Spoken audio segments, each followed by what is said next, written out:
যদি তোমার ফিরতে মন চায়, রাস্তা একটা আছে।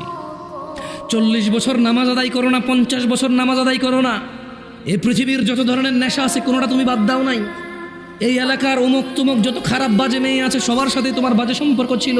তুমি একটা বাজে ছেলে, সে একটা বাজে মেয়ে। ওকে, সমস্ত গায়কের গান, সমস্ত নর্তকীর নাচ তুমি উপভোগ করেছ। শোনো, 40 বছরের অপরাধ, 50, 60, 70-এর অপরাধ। শোনো, রাস্তা একটা আছে। ও বোন, ও ভাই, রাস্তা একটা আছে, আমি বলে দিয়ে যাই। হাদিস থেকে বলবো না যে তুমি বলবা জাল, দইফ, এইটা হাসান কিনা, সহি কিনা। কেউ তোমাকে বিভ্রান্ত করবে, আমি ওখান থেকে বলবো। আমি তোমাকে কোরআন থেকে বলবো, সূরা ফুরকানের আয়াত থেকে। তিনি সুবহানাহু ওয়া তাআলা বলছেন, এই পৃথিবীর, এটা শুধু মুসলমানদের জন্য না, কিন্তু এটা শুধু মুসলমানদের জন্য না, এই পৃথিবীর সবার, সব অপরাধীর জন্য।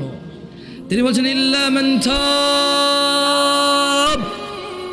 অতঃপর যে অপরাধ ছেড়ে ফিরে আসে, ওয়া আমানা, আল্লাহর প্রতি ঈমান আনে, ওয়া আমিলা আমালান সালিহা, এবং যে সৎ কর্ম করে, ফাউলাইকা ইউবাদদিলুল্লাহু সাইয়্যাতিহিম হাসানাত, যে তওবা করে ফিরে আসে, ঈমান আনে, ভালো কাজ করে, আল্লাহ তার জীবনের যত গুনাহ আছে সবগুলোকে নেকিতে পরিবর্তন করে দেবে। চয়েস ইজ ইয়োর্স, তোমার চয়েস ভাই, সিদ্ধান্ত তোমার। তুমি তোমার জানা নিয়ে মরবা, মদ নিয়ে মরবা, নেশা নিয়ে মরবা, বেনামাজি নিয়ে মরবা, নাকি সবগুলোকে, এগুলো থেকে ফিরে এসে এই সবগুলোকে নেকির পাল্লায় নিয়ে আল্লাহর সামনে, আল্লাহর সন্তুষ্টি চিত্তে আল্লাহর জান্নাতে প্রবেশ করবা। সিদ্ধান্ত তোমার।